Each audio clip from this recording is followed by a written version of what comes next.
ध्येयं सदा परिभवग्नमभिष्टदोहं तीर्थास्पदं शिवविरञ्चिनुतं शरण्यं भृत्यार्थिहं प्रणतपालभवाब्धिपोतं वन्दे महापुरुषते चरणारविन्दम्।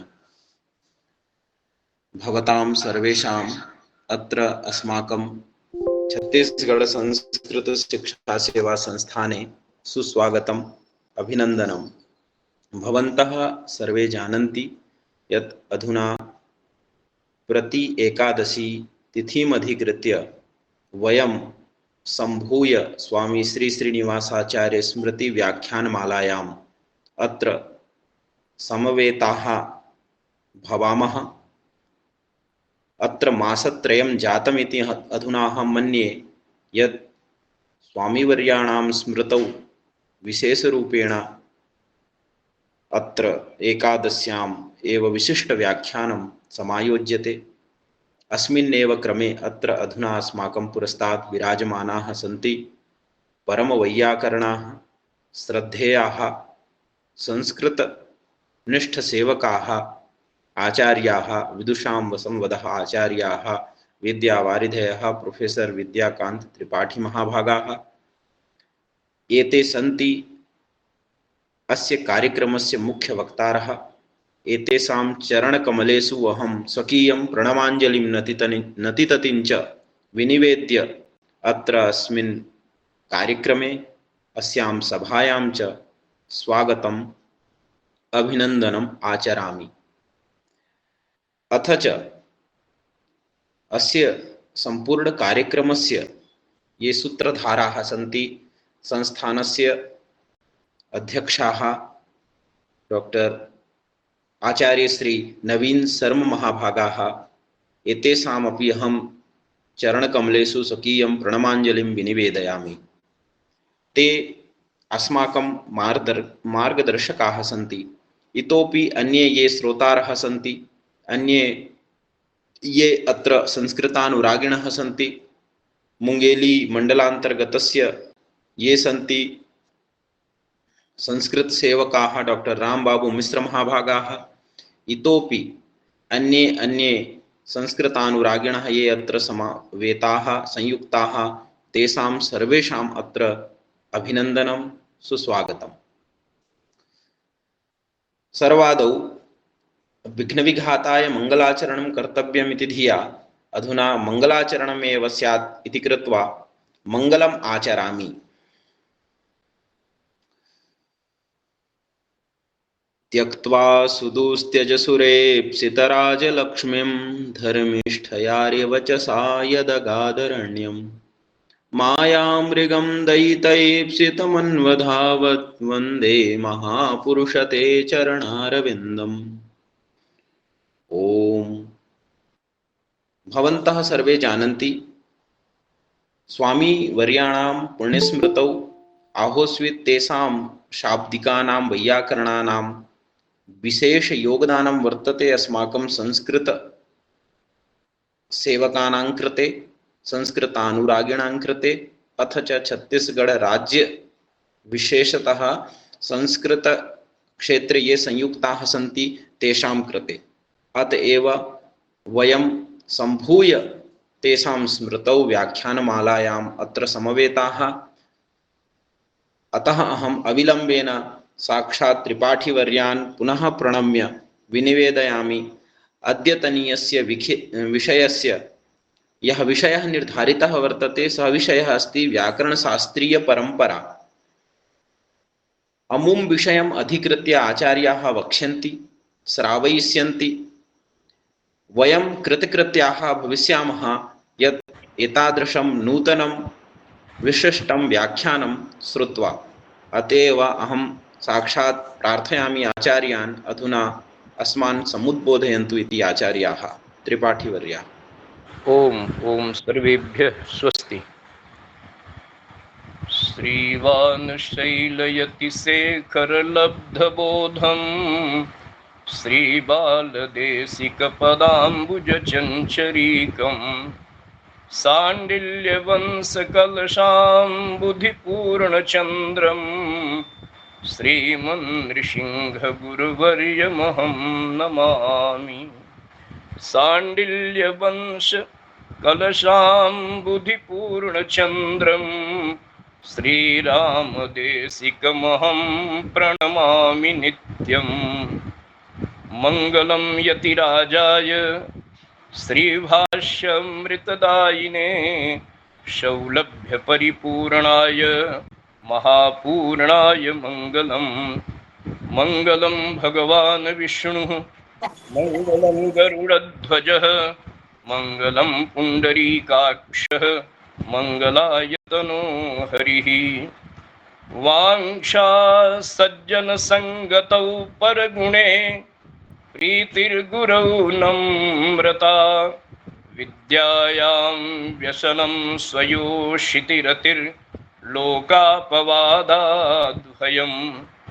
शक्तिः शूलिनी शक्तिरात्मदमने संसर्गमुक्तिः खलैरेते येषु वसन्ति निर्मलगुणास्तेभ्यो महद्भ्यो नमः।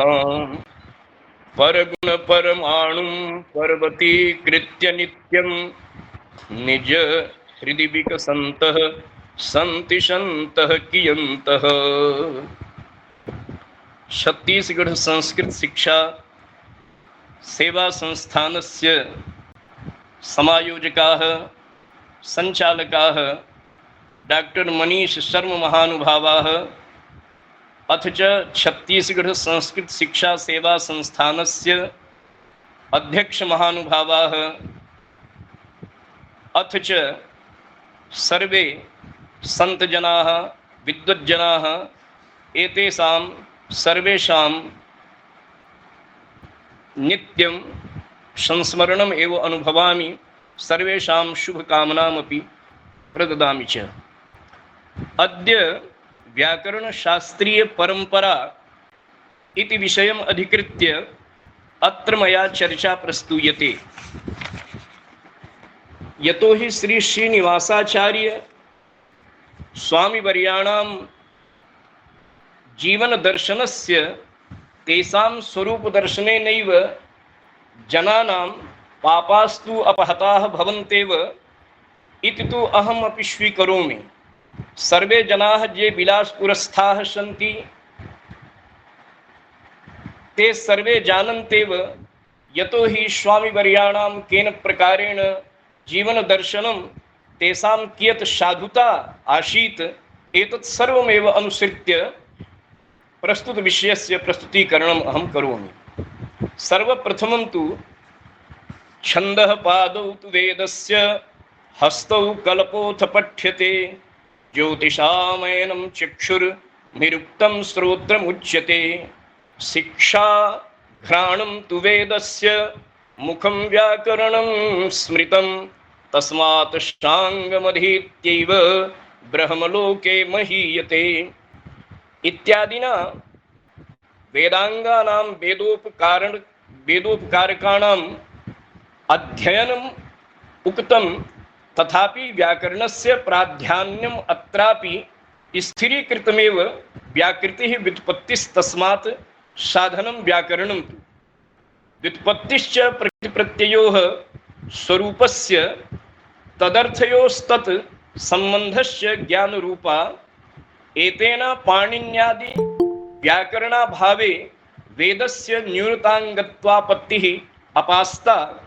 इष्टापत्तेः उक्तांगानां ज्ञानाभावे वेदस्वरूपस्य तदर्थस्य च ज्ञानासंभवात् बुद्ध्युपजीविनां यद्यपि व्याकरणस्य ज्ञानस्य रक्षोहागम लघुसन्देहाः प्रयोजनम् इति महाभाष्योक्तं प्रयोजनं यथा निदर्शितमेव लघुसिद्धान्तकौमुद्यादि ग्रन्थाध्ययनेनापि सम्पद्येत, तमेवाम् अनुसृत्य वैयाकरणसिद्धान्तप्रतिपादकत्वेन उदाहरणस्वरूपं मुनित्रयं नमस्कृत्य तदुक्तिः परिभाव्य च वैयाकरणसिद्धान्तः कौमुदीयं विरच्यते।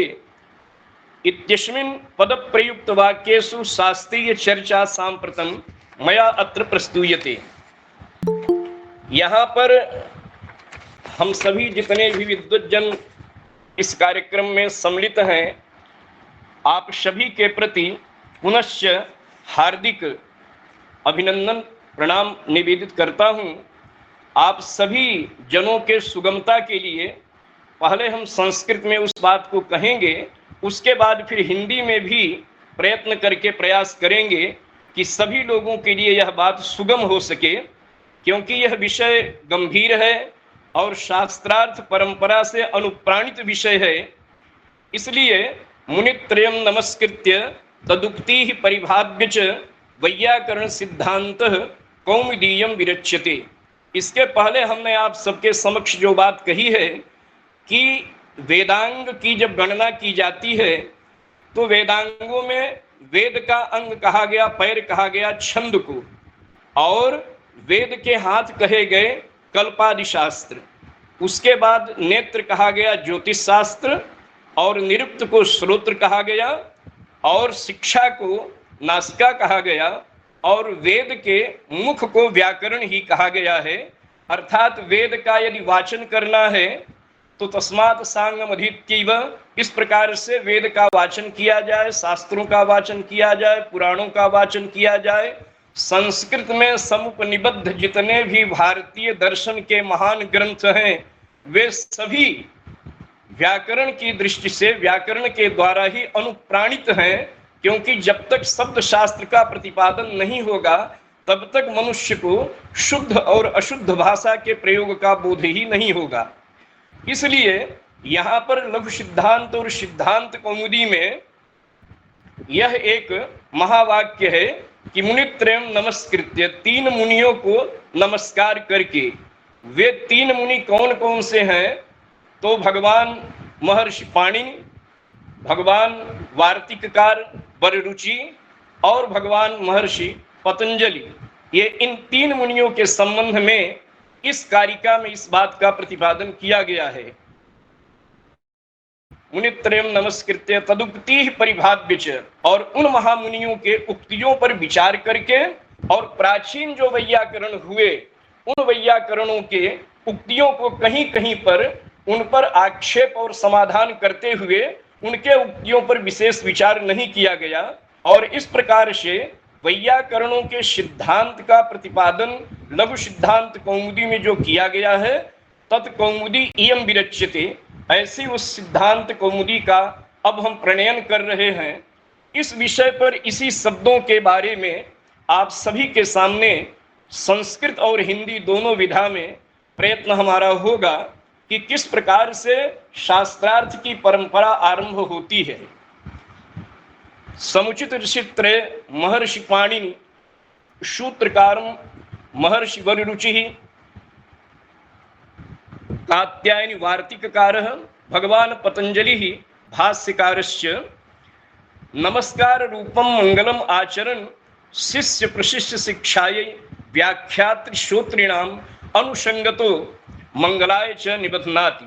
मुनित्रयं मंगलपदम वैयाकरणानां शास्त्रीय परंपरा अनुपालन कर्तृणाम आचार्याणाम शिष्ट शास्त्रार्थ निरूपण विधिना निदर्शनम निदर्शितः। सर्वप्रथमम यहाँ पर वैयाकरणों की शास्त्रीय परंपरा के अनुपालन में मुनित्रय इति, केवल मुनि और त्रय इस शब्द पर अब हम विचार करेंगे आप सबके समक्ष। मुनि तत्व विवेचन, मुनि का अर्थ क्या होता है पहले इस बात पर चिंतन करेंगे।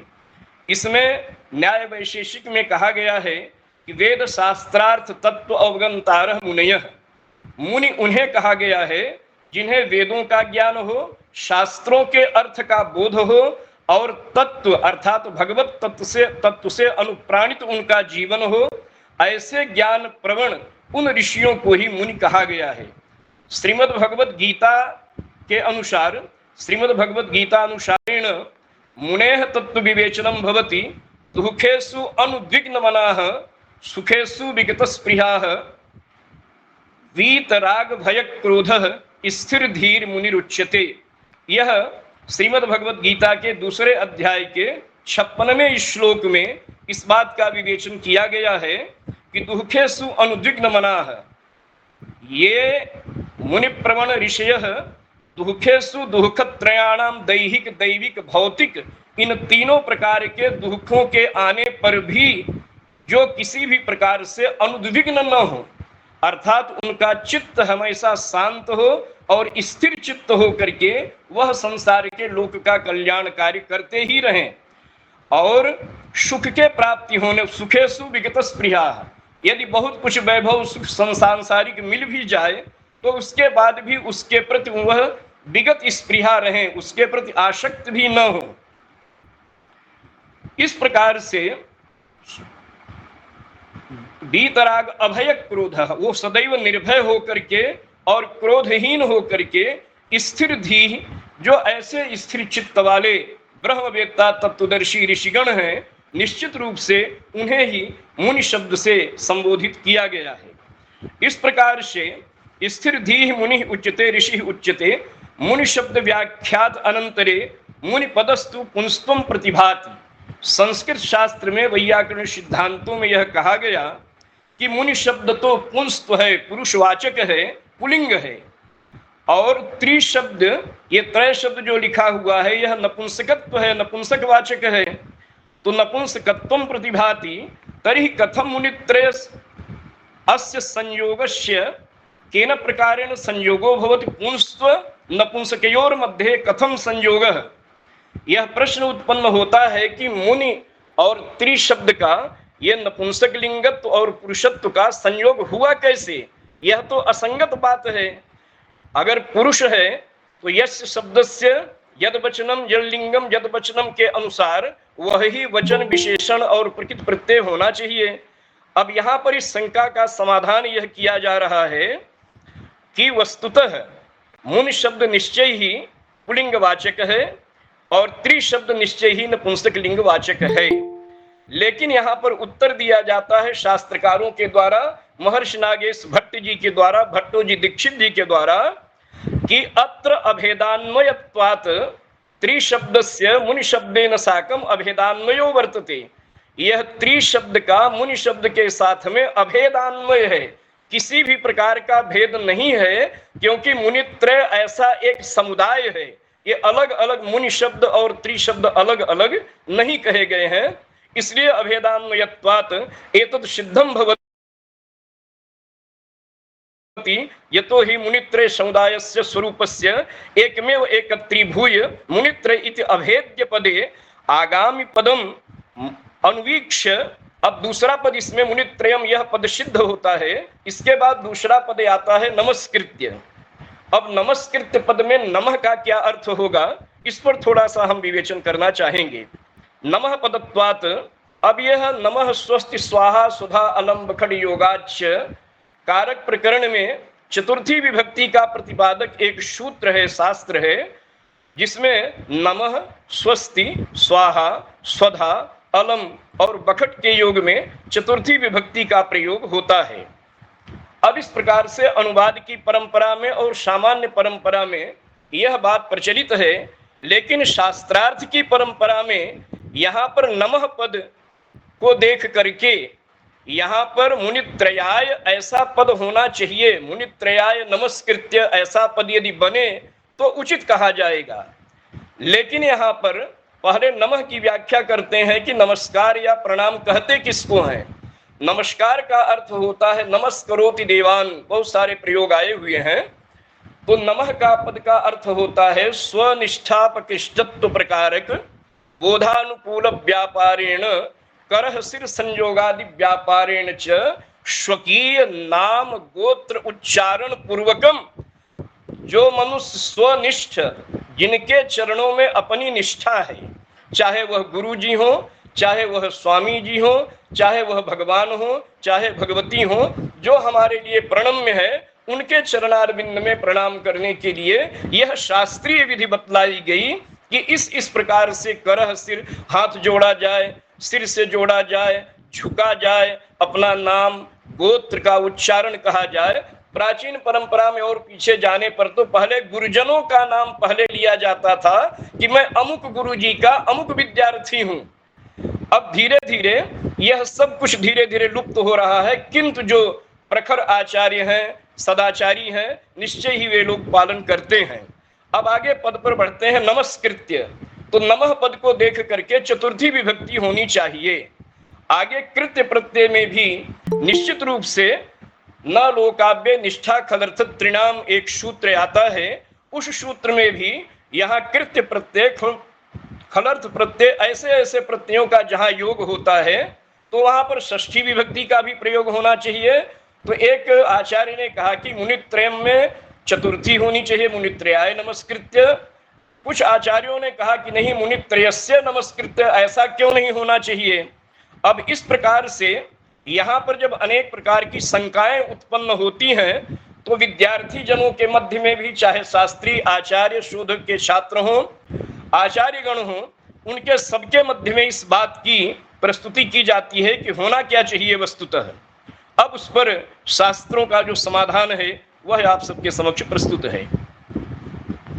यहाँ पर आगामी पदम अनुवीक्ष नमस्कृत्य इत्यस्मिन् पदे नमः पदत्वात् चतुर्थी विभक्ति ही समापतितो भवति। द्वितीया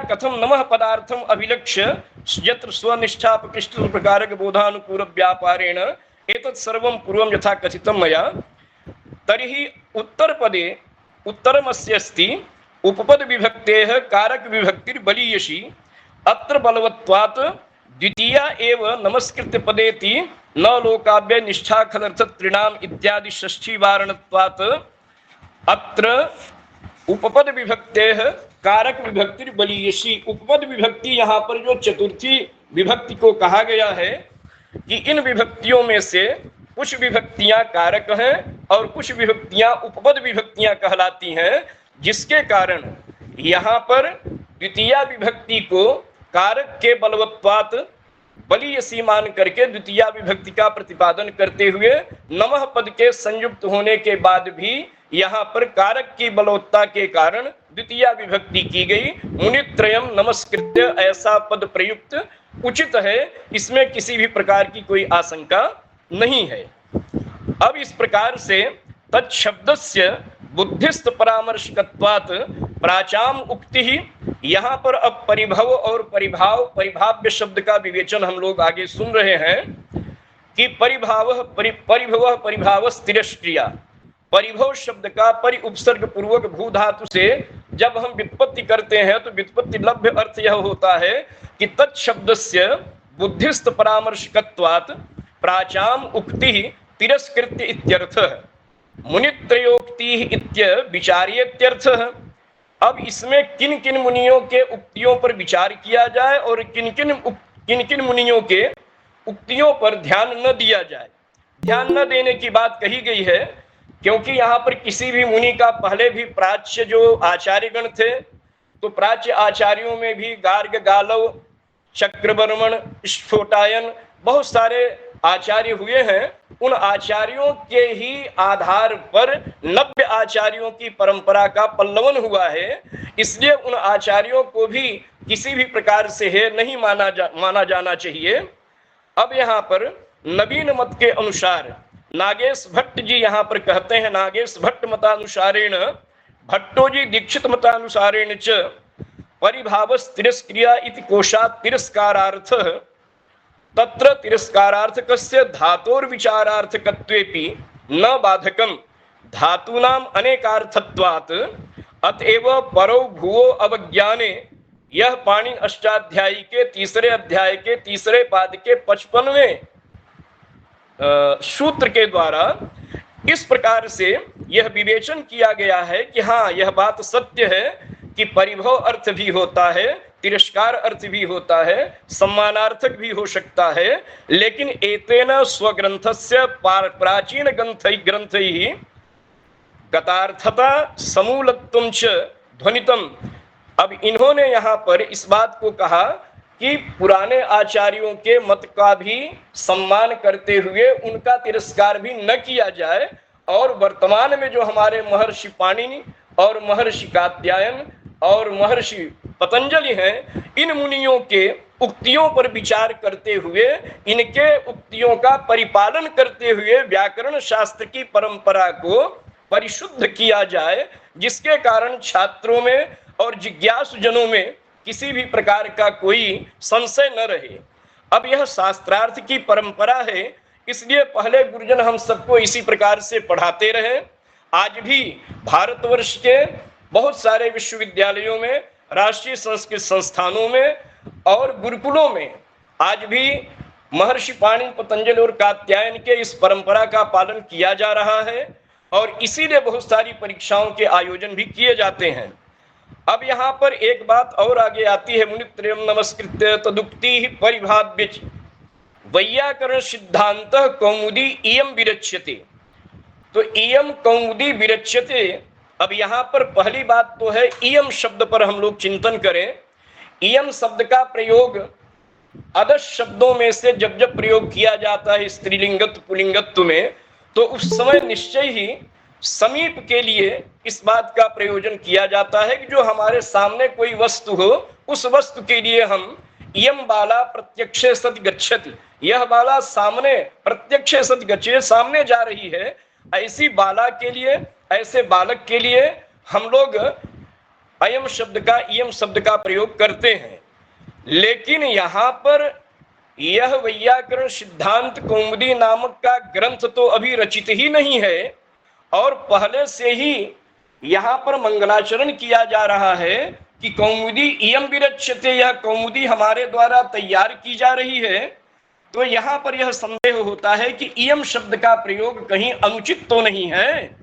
अब इस प्रकार की कौमुदीयम इत्यस्मिन् पदे इयं इति शब्द प्रयोगे, इस शब्द के प्रयोग में यह बात कही जा रही है कि भाविनो अपि बुद्ध्याः विषयीकरणात् इयं प्रत्यक्षमं निर्देशः सिद्धांत प्रकाशकत्वेन अतीव दुरूह ग्रंथांतरेभ्यः सिद्धांत ज्ञाने जायमानस्य क्लेश रूप संतापस्य सामकत्वेन च कौमुदी सादृश्यम। अब कुमुदः चंद्रः, यह उसके अलग व्युत्पत्ति के अर्थ हैं, लेकिन इयं शब्द के प्रयोग में यहाँ पर इन्होंने कहा कि भाविनो अपि बुद्ध्याः विषयीकरणात्, हम भविष्य में जो कुछ भी करेंगे वे क्रांतदर्शी ऋषि हैं। तो क्रांतदर्शी ऋषियों और महात्माओं के चिंतन पर किसी भी प्रकार से कोई संशय नहीं किया जा सकता, इसलिए भावी बुद्धि को स्थिर करते हुए इस विषय को प्रत्यक्ष मानते हुए महर्षियों ने यहाँ पर इयं शब्द का प्रयोग, कौमुदीयम में इयं शब्द का प्रयोग किया गया है। यह निश्चय ही सिद्धांत के अनुकूल है और पालनीय भी है। अब आगे वैयाकरण सिद्धांत है, इस विषय पर हम आगे बढ़ेंगे कि सिद्धांत प्रकाशकत्वेन अतीव दुरूह ग्रंथांतरेभ्यः, सिद्धांत का अर्थ होता है सिद्ध अंतः निष्पन्न निर्णयो जेषां ते सिद्धांतः, अर्थात जिन पदों को हम सिद्ध कर चुके हों। अब लघु सिद्धांत कौमुदी में इस प्रकार की बातें आती हैं कि प्रकृति से संबद्ध हमारा यह व्याकरण का महाग्रंथ है और वैयाकरणों की परंपरा में व्याकरण शास्त्र कथमपि कठिन नहीं है, दुरूह नहीं है, बहुत सरल और सहज है और लोकगम्य है। पहले पुरातन समय में सभी लोग संस्कृत भाषायां यदा व्यवहारो व्यवह्रियन्ते स्म तस्मिन् काले जनाः संस्कृत भाषायाम एवं व्यवहरन्ति स्म। पहले लोग संस्कृत भाषा में ही जब व्यवहार करते थे उस समय में उन्हें कोई कठिनाई अनुभव नहीं होती थी। और आज भी एक लघु सिद्धांत कौमुदी का सूत्र है उकालो झ्रस्व दीर्घ प्लुतः। उस उकालो झ्रस्व दीर्घ प्लुतः में ऊश्च ऊश्च ऊश्च वह वाम काल इव कालो यस्य सो अच क्रमात् ह्रस्व दीर्घ प्लुत संज्ञः स्यात्। तो ये ह्रस्व दीर्घ और प्लुत संज्ञा का जो विवेचन करने वाला सूत्र कालो झ्रस्व दीर्घ प्लुतः है, इस सूत्र में यह सूत्र और इस सूत्र में आने वाली बातों को कितना प्राकृतिक रूप से वैज्ञानिक तथ्यों का विवेचन करते हुए किया गया है। इसमें आप देखेंगे कि ह्रस्व दीर्घ और प्लुत आया कहाँ से है, उसकी मात्राएं कहाँ से आई हैं। एक मात्रो भवेद ह्रस्व, तो ये ह्रस्व दीर्घ और प्लुत की मात्राएं आई कहाँ से, यह चिंतन और विचार करने योग्य है। आप सभी जितने भी विद्वज्जन जुड़े हुए हैं, निश्चित रूप से आप सभी लोग अपने अपने क्षेत्र के महानतः विद्वांस सर्वे सन्ति इति मत्वा। मेरे द्वारा यहाँ यह कहा जा रहा है कि आप सबके बीच में इस बात को हम प्रस्तुत कर रहे हैं कि हमारे आपके पीछे जितने भी एक एक विद्वानों के पीछे विद्यार्थी हैं, आचार्यगण हैं, वे इस बात को विशेष रूप से जाने कि व्याकरण शास्त्र प्रकृति से संबद्ध शास्त्र है।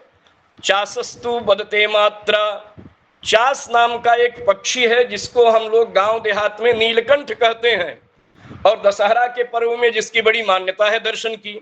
चासस्तु बदते मात्रा, वो केवल एक मात्रा, नीलकंठ जब बोलेंगे तो ये केवल एक मात्रा में ही बोलते हैं। द्विमात्र स्वेव वायसः, वायस माने कौआ। अब कौआ जब बोलेगा तो निश्चित रूप से दो मात्रा में ही वह बोलता है, वह एक मात्रा में नहीं बोलेगा। फिर इसी प्रकार से त्रिमात्रस्तु शिखिरौति, और तीन मात्राओं में मयूर जब भी बोलते हैं तो निश्चित रूप से वो तीन मात्रा में ही बोलते हैं। और नकुलस्वर्धमात्रिकम, और नेवला नाम का जो एक जीवधारी है जिसे बहुत शुभ माना जाता है, वे जब बोलते हैं तो अर्धमात्रा में ही बोलते हैं। आदरणीय सभी जुड़े हुए विद्वज्जन, आप सबसे यह बारंबार मैं निवेदन करूं कि प्रकृति से संबद्ध महर्षि पाणिनि ने, महर्षि पतंजलि जी ने, महर्षि वररुचि ने कितना प्रयास किया होगा इन पक्षियों के पास, इन जीवधारियों के पास पहुंचकर, और उनके कंठ से यह व्याकरण शास्त्र का इतना गूढ़ रहस्य उन्होंने हमारे आपके समाज के, विश्व के कल्याण के लिए इन सब ऋषियों ने इतनी बड़ी धरोहर हमको आपको सौंपी है, जिसका सम्मान करना चाहिए। और मैं चाहूंगा कि संस्कृत के प्रति जिनकी निष्ठा है, ऐसे निष्ठावान लोग संस्कृत के समीप आए, व्याकरण शास्त्र के समीप आए, और व्याकरण को कठिन कह करके उसका दुराव न करें। व्याकरण तो हमारे आपके जीवन से संबद्ध विषय है, फिर व्याकरण महाशास्त्र कठिन कैसे हो गया। और इसके आगे तुल्यास्य प्रयत्नम श्रवणम को जब आप देखेंगे, प्रत्याहार को जब आप देखेंगे, तो प्रारंभ में ही महर्षि वरदराजाचार्य जी ने कहा है, भट्टो जी दीक्षित जी ने वहां पर कहा है कि आप केवल 14 सूत्रों को ध्यान से केवल इसका पारायण करिए, आपको शिव महिम स्तोत्र अन्य अन्य और कुछ याद करने की आवश्यकता नहीं है। जिनको 14 सूत्र याद हो गए, भगवान शंकर जी के सामने ये स्तुति का भी, आराधन का भी उचित अवसर है और उचित मंत्र है। जिनको अयुण, ऋलृक, एवोंग, अयौच, हैवरट, लण, यम गणनम, झभय, घटधस, जब गटदस, खप चटत चटतव, कपय, शख शर हल, ये केवल 14 सूत्रों को जो जान जाते हैं, ऐसे महान मनीषी लोगों को भगवान शिव की आराधना सद्य फलवती हो जाती है। क्योंकि उसमें फलादेश में कहा गया है, नृत्तावसाने नटराज राजो ननाद ढक्काम नव पंचबारम उद्धर तुकामह सनकादि सिद्धान एतद विमर्शे शिव सूत्र जालम। इसके अलावा जब प्रत्याहार में 42 प्रत्याहार, 44 प्रत्याहारों की सिद्धि जब हम विद्यार्थी से करवाते हैं, तो उस समय में आप देखेंगे कि अक्षर समाम्नाय, वर्ण समाम्नाय के अक्षरों में स्वघटकानुयोगिक सादृश्य प्रतियोगित्वेन विवक्षित वर्ण निष्ठादिता निरूपकस्य बोधो भवति। ये थोड़ी सी भाषा प्रौढ़ मनोरमा की है, शेखर की भाषा है। सरल रूप से यदि इसको हम मध्यमा और प्रथमा स्तर में जाएंगे तो इसमें यह कहा गया है कि जिसका आदि और जिसका अंत्य, आदिरंतेन सहेता अंते नेता सहित आदिर मध्यगानाम स्वस्य च संज्ञा स्यात्। यह सूत्र और हलंत्यम का वह महासूत्र याद कर लेना चाहिए, जिससे प्रत्याहारों की सिद्धि हो जाए, जिसके कारण इन सारे सूत्रों की सिद्धि होती है। और 4000 से भी अधिक महर्षि पाणिनि के विरचित सूत्रों का प्रणयन भी इसी मूलाधार पर किया गया है। इस प्रकार से यह हम तुल्यास्य प्रयत्नम स्वर्णम के प्रत्येक अक्षरों को जब देखेंगे, अकुह विसर्जनीया नाम कंठ से लेकर के कादयो मावसाना स्पर्शाह, आभ्यंतर प्रयत्न हो चाहे बाह्य प्रयत्न हो, यह सभी वैज्ञानिक तो आज हुए हैं। हमारे आचार्यगण, हमारे ऋषिगण तो न जाने कितने वैज्ञानिकों को जन्म दे चुके हैं। और जो लोग इस व्याकरण के तत्व को जान करके और इसके प्रति अनदेखा भाव रखते हैं, तो निश्चित ही मैं उनसे प्रार्थना करूंगा कि आप सभी विद्वज्जन निश्चित रूप से व्याकरण शास्त्र को भगवान शंकर जी का यह प्रसाद है, ये किसी साधारण मनुष्य के द्वारा विरचित शास्त्र नहीं है, यह तो साक्षात भगवान का ही माहेश्वरात आगतानि प्राप्तानि लब्धानि इत्यर्थ। माहेश्वरात आगतानि जो शब्द आया हुआ है, इस पर यदि हम विवेचन करेंगे तो वहां पर भी हमको ये सब बातें बहुत स्पष्ट रूप से ज्ञात होती हैं। अब एक पद बच गया है वैयाकरण सिद्धांत। तो वी आंग उपसर्ग पूर्वक क्री धातु से जब ल्युट प्रत्यय करेंगे, अनादेश करेंगे, णत्व करेंगे, नयवाभ्याम पदाभ्याम पूर्वोत्ताभ्याम ऐच से ऐच का आगम करेंगे, तब वैयाकरण पद सिद्ध निष्पन्न होता है। तो एतेषां वैयाकरणानां सिद्धांत पूर्वकम यदा बलवत्वादिति न च विभक्ति शब्दस्य स्त्रीलिंगत्वेन च तत् समानाधिकरण्यात् बलवती इत्यादित्य अपेक्षित इति वचनस्य न च क्री धात्वर्थ फले अन्वय विवक्षायां द्वितीयैव प्राप्नोति एतत् सर्वमेव अनुसृत्य वैयाकरण सिद्धांत विषया इति चिन्त्यम इदं प्रवृत्तौ तु वैयाकरण सिद्धांताः विषयाः इति चिन्त्यम इदं प्रवृत्तौ वैयाकरण सिद्धांत ज्ञानस्य उद्देश्यत्वेन प्रवृत्ति उद्देश्यत्वेन च प्रवृत्ति उद्देश्यस्यैव, अर्थात वैयाकरण के सिद्धांतों का जो ज्ञान है और उस ज्ञान का जो उद्देश्य है, यह निश्चित रूप से वेद की रक्षा के लिए, वेदार्थ के प्रतिपादन के लिए, सारे शास्त्रों के अर्थबोध के लिए जब व्याकरण शास्त्र का ज्ञान मनुष्य को होगा तो निश्चय ही सिद्धांत ज्ञान विषय इति लेखनस्य एव औचित्यात्। अब उसका जब लेखन हम करेंगे, चाहे हम किसी भी रूप में कविता का लेखन करें, शास्त्रों में शास्त्रार्थ की परंपरा का लेखन करें, चाहे हम लोग शोध पत्र का लेखन वाचन करें, तो तज ज्ञानम प्रयोजनम वैयाकरण सिद्धांत ज्ञानस्य कौमुदीकरण प्रयोजनत्वेन वैयाकरण सिद्धांत ज्ञानत्वेन वैयाकरण सिद्धांत ज्ञान रूप विषयस्य प्रयोजन ज्ञानम अंतरा अध्येत्री प्रवृत्ति संभवात। इसको पढ़ने वाले और इसको जानने वाले और इसके बोध को समझ करके व्यवहार करने वाले इन समस्त लोगों के लिए अनुबंध चतुष्टय ज्ञान सेव वा अध्ययन प्रवृत्ति प्रयोजकत्वाच्च तस्मात् रक्षोहागम लघु संदेहा प्रयोजनम अधीति बोध आचरण प्रचार। आप जब व्याकरण शास्त्र को थोड़ा सा भी पढ़ेंगे तो अधीति पढ़ने के बाद में जब आपको आत्मबोध होगा, विद्यार्थी को आत्मबोध होगा कि अरे यह शास्त्र तो हमारे लिए अत्यंत उपयोगी है, पूरे संसार के लिए उपयोगी है, तब उसके बाद बोध होगा। बोध के बाद फिर मनुष्य को वैसा आचरण करना चाहिए और उस आचरण के बाद फिर आपको प्रचार और प्रसार करना चाहिए।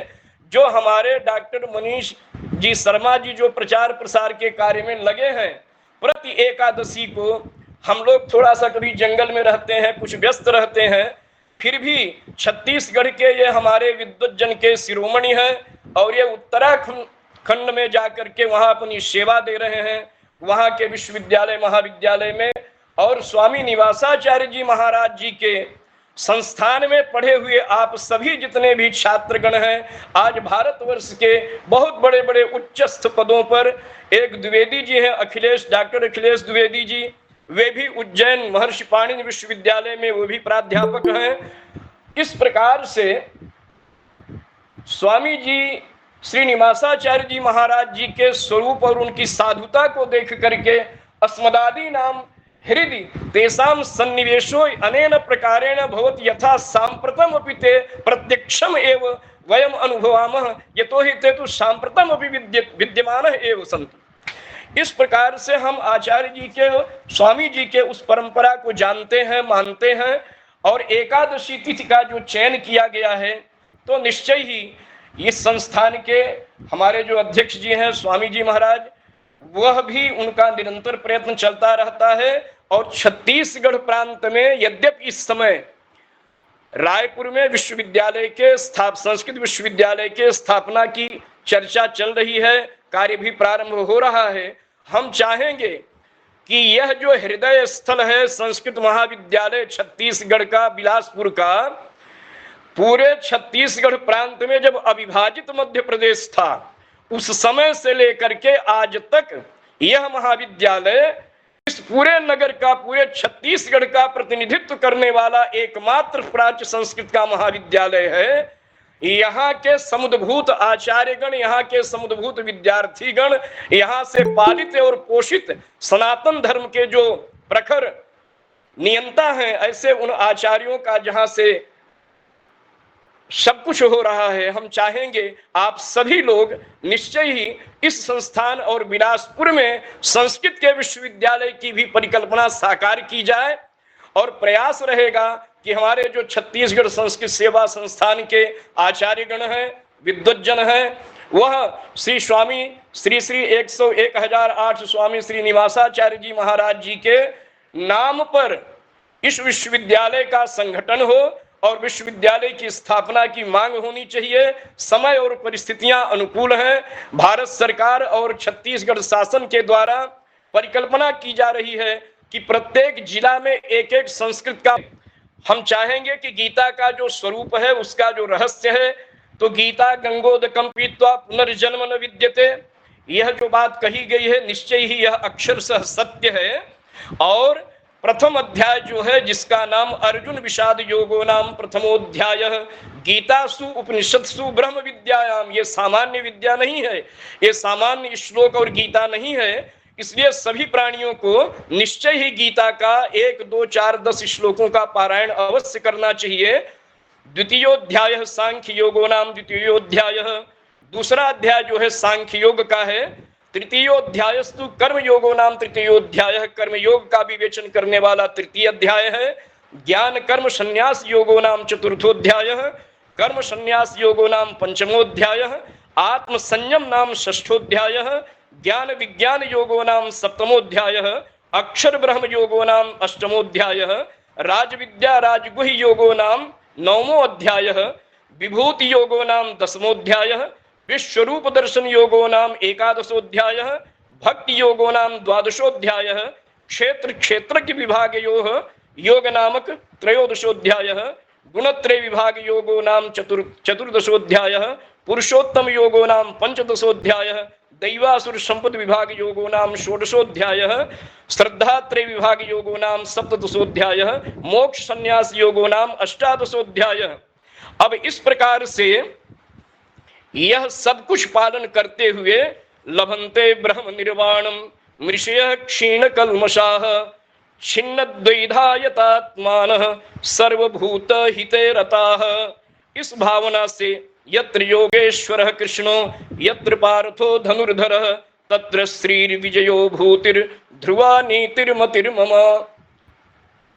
आप सभी जुड़े हुए इस कार्यक्रम में और शास्त्रार्थ की परंपरा का केवल थोड़ा सा स्पर्श मात्र आज हमने किया है।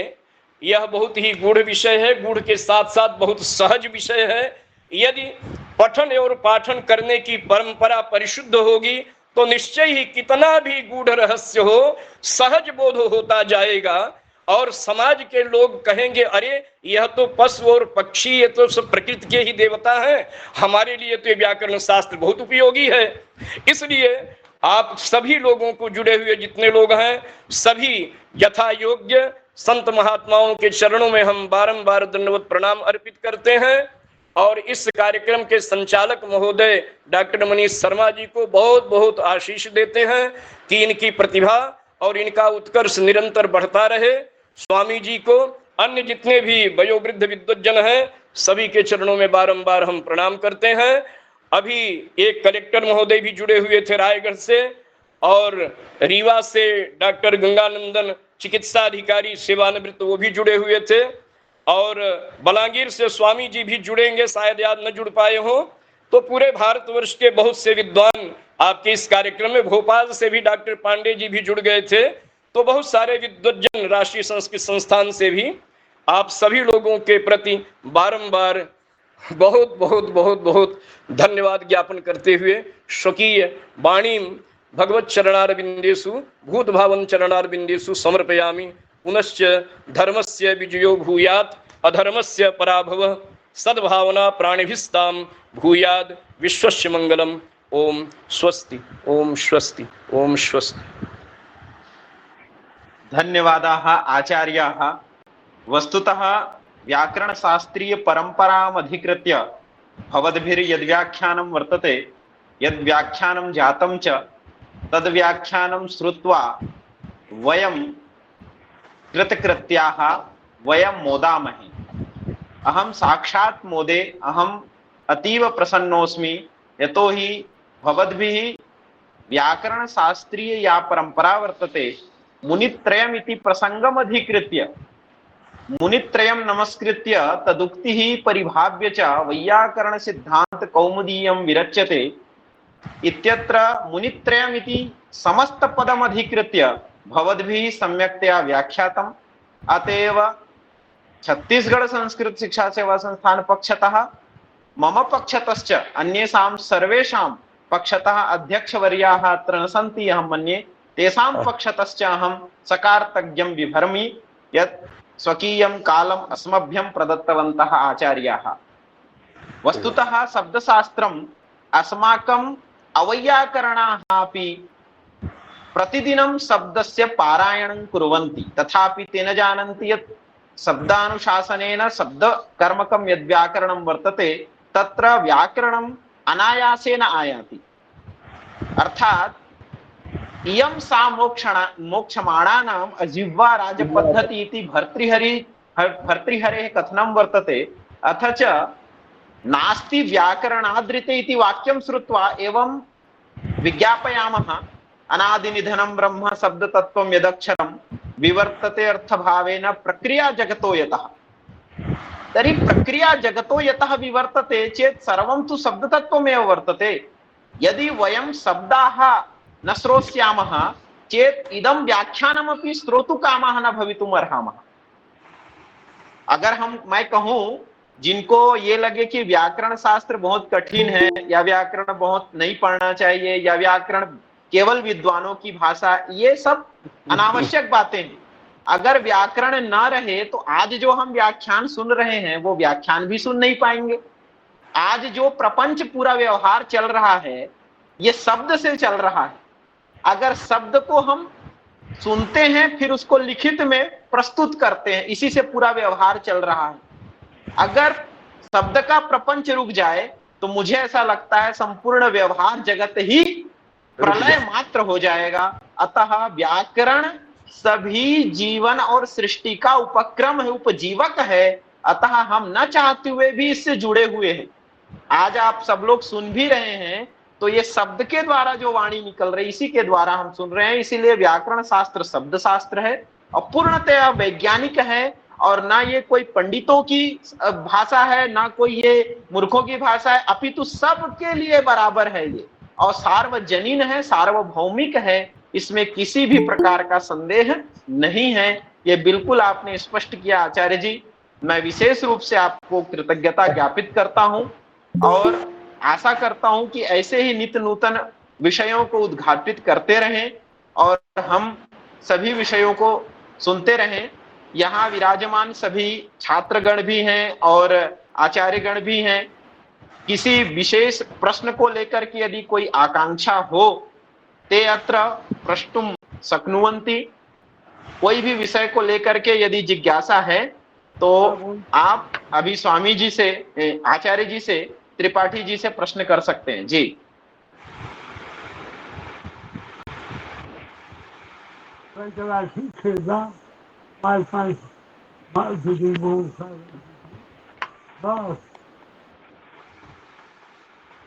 किसी की आकांक्षा हो व्याकरण को जो विषय रखा गया, जो विषय पर चर्चा हुई, तो वो आप आकांक्षा को निराकरण कर सकते हैं। विशेष रूप से यदि प्रश्न हो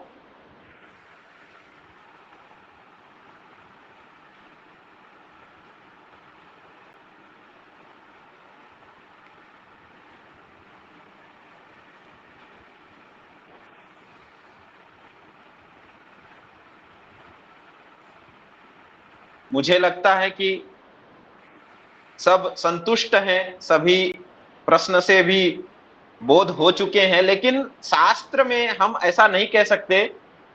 बहुत सारे ऐसे प्रश्न हैं जो आचार्य जी ने अभी प्रस्तुत किया। अब इसमें त्रिपाठी जी, मेरा ही एक तत्तु दैदीप्यमानमासीत् यतो हि अस्माकं समक्षे गहिरा गुरु आश्रम महाविद्यालयात् श्रीमन्तः त्रिपाठी महाभागाः सन्ति। भवन्तः जानन्त्येव यत् ते महाभागाः न केवलं व्याकरणशास्त्रेषु अपितु नैकेषु शास्त्रेषु कृत भूरि परिश्रमाः सन्ति। अद्य भवन्तः अस्मभ्यं यद् समयं प्रदत्तवन्तः तेषां कृते भूयो भूयः धन्यवादान् व्याहरामि। इतोपि यदि वयम् एतादृश कार्यक्रमम् अत्र व्याहरामः चेत् भवन्तः पुनः आगमिष्यन्ति इति वयं किम् अस्माकम् आशा अस्ति। अस्तु, कोऽपि ये आमुखपटल माध्यमेन विराजमानाः सन्ति, यथा राजीव कुमार महोदयः अस्माकं संगठन सचिव महाभागाः आचार्य मुकेश चौबे महाभागाः, इतोपि मनीष महोदयाः, विशाल महोदयाः, किम् अत्र चक्रधर महोदय, इतोपि सन्ति सुमेश्वर महोदय, हितेश महोदय, मालती महोदया। एतेषां कृते अपि अहं भूयो भूयः धन्यवादान् व्याहरामि। इतोपि अस्माकं ये कुशल संचालकाः सन्ति, अस्माकं सचिव भागाः, अस्माकं मुख्यप्राणः मनीष महाभागाः सन्ति, तेषां कृते अपि भूयो भूयः धन्यवादान् व्याहरामि। धन्यवादाः।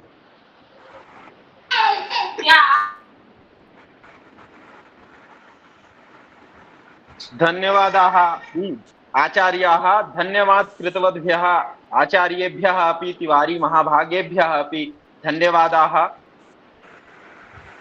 भवतां सर्वेषां सम्भूय अत्र उपस्थिति कारणेन वयम् अत्र एतादृशं व्याख्यानं श्रुतवन्तः, अतएव पुनः सर्वेषां कृतेपि धन्यवादाः।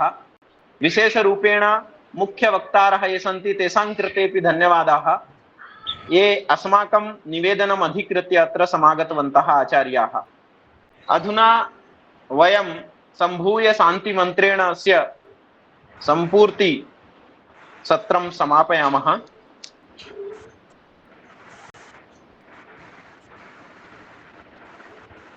ओम सर्वे भवन्तु सुखिनः, सर्वे सन्तु निरामयाः, सर्वे भद्राणि पश्यन्तु, मा कश्चित् दुःखभाग् भवेत्। ओम शांति शांति शांति।